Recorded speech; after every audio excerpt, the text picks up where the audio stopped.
I know I'm a little late to this, but I recently watched Antman and the Wasp: Quantumania, and it actually wasn't that bad. It looks like Marvel is finally starting to make good movies again. Now, it's not the best Marvel movie out there. I wouldn't even say it's the best Ant-Man movie, but it was still really enjoyable. I mean, compared to most of Phase 4, this thing is a work of art.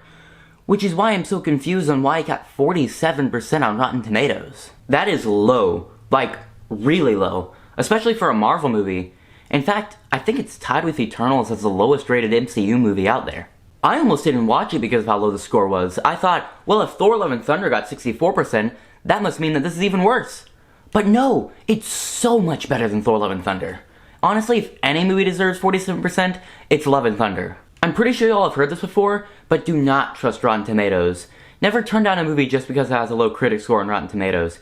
You should always judge a movie yourself instead of trusting others. Honestly, I could talk about how rigged Rotten Tomatoes is and stuff, but then this video would just go on forever. So overall, I enjoyed the movie. There was some stuff I didn't really like, but before I talk about that, I want to talk about what I did like. I thought the story was pretty good. I mean, the first act was a little slow, but I thought the overall story was pretty well written. Okay, so I'm pretty sure everyone has said this already, but Jonathan Majors carried this movie. Like, I don't think it would have been as good without him. I didn't really have any doubts that he'd be bad in the first place, but this film just erased any possibility of doubt.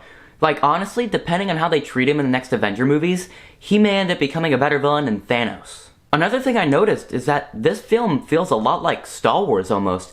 Like, the sets, action, even the music, it all reminded me of Star Wars.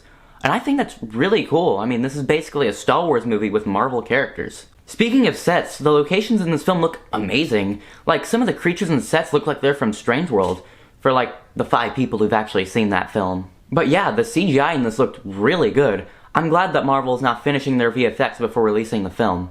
Okay, so now that I talked about what I liked, it's time to talk about what I didn't like. One thing I noticed about this film is that it's a lot less funny than the other Ant-Man movies.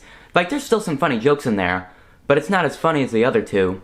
Probably because Luis wasn't actually in the film, but I guess we'll never know for sure. This film also breaks the tradition where the main character has to lose something in the third film. Like, Iron Man lost his suits, Captain America lost the Avengers, Thor lost his world and half of his people, and Spider-Man lost everything. But Scott Lang didn't lose anything in this film, which does feel a little weird. It does keep the tradition where the third film is usually the darkest of the 3, so that's good. Another thing I didn't really like about this film was Modoc. He just looks so dumb. And I get it, it's hard to do the character justice, but like, why put him in there in the first place?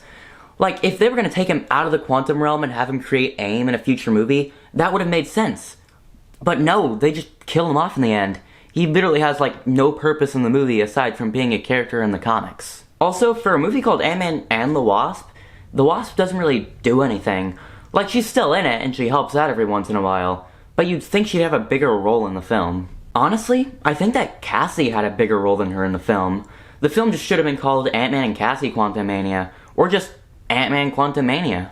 This film isn't anything special when compared to the older Marvel movies, but it's definitely a step in the right direction. I give this film a solid 7 out of 10. And like I said earlier, if you turn this film down because of the low Rotten Tomatoes score, you should still check it out. But anyways, that's it for today's video. Thank y'all so much for watching, and I'll see you next time.